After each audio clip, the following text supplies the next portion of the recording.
And a short story is I put up these screenshots. You're on my social media stuff, and you see I put these screenshots up, and it without fail, I get multiple messages every time I do. I do Sonar Sunday, and I'll have a screenshot up there, and somebody will say, "Please tell me what your settings are. My screen doesn't look like that. What are your secret settings?" And I always tell them, I don't have any secret settings. I'm running it, it's one of a couple things, your sensitivity, like we kind of talked about. But the other biggest thing is transducer, location, the angle, the height, or just the location.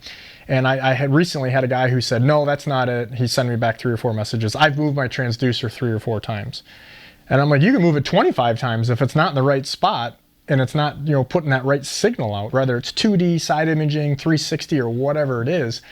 And I can't imagine you wouldn't agree with that a lot of people have not gotten that side imaging transducer. If you're going to plow with your boat, you need to tail that up a little bit so that side imaging transducer is actually flat at the speed you're running at. I think that's probably one of the biggest tips I like to give people.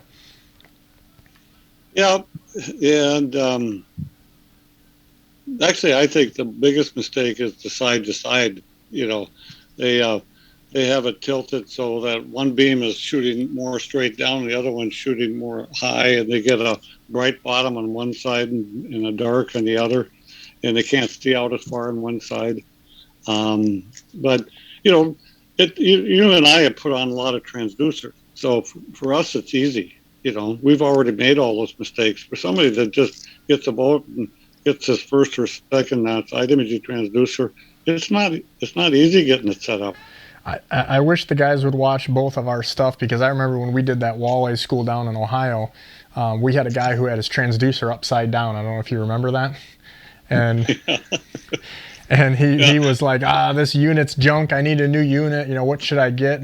And we had everybody's boat out there. That's why those walleye schools that you still do are amazing, because you get real first-hand information. You get to see that. It's not, maybe coulda, woulda, shoulda, and through the phone. You get to see like right here. And we switched that guy's transducer around. He went out, and it was just a Phillips screwdriver, and we got him going.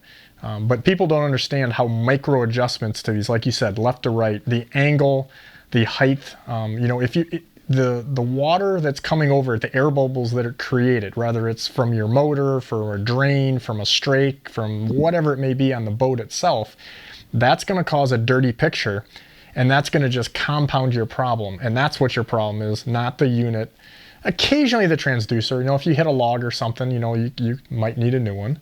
But transducer location to me is by far the biggest thing. And I tell people on, and they just don't listen. Another big one that we get is losing depth on plane. That is a super huge one that you see in comments, on your stuff on High Tech Fishing and Dr. Sonar. I see it on my stuff, guys complaining. Tell me your thoughts. I've got a few, but I'm interested to hear what your experiences are with that. Well, if you have a glassed-in transducer, it may be that it's got a crack in it and there's air between the transducer and the bottom of the boat. You can find that out easy. You can just pull the fuse out of your bilge and pour water in the bottom. The water will seep in the crack, displace the air, and your transducer will then work. Okay, that's a good tip. Make sure you don't pull your bilge and your fuse when you're out in 30 feet of water in the middle of the lake. That sounds like an on the trailer tip. Well, you can do it out. Yeah, it doesn't matter. But I'm half joking, but that's not something you want to try out in the middle of nowhere. But the most common problem is that when there are transit mounted transducers, and they're either the most common mistake is that they put the transducer too low. And what it is then the transducer is pushing water and creating turbulence. Think of them, they're skimmers, basically. You want them just to skim the water that's coming off the back of the boat. So you basically, it's better to just guess where it's, I use a ruler. And I try to make the transducer so that it's maybe 1/8 of an inch below where the water's coming off the back of the boat. And then you just adjust it up and down by 1/8 of an inch or 1/16 of an inch until you get it. But the most common mistake is putting it too deep, because they think, well, most people know if it's too high, if it, the water coming off the back of the boat's going to create turbulence, and you're not going to get anything. But so they stick it in too far.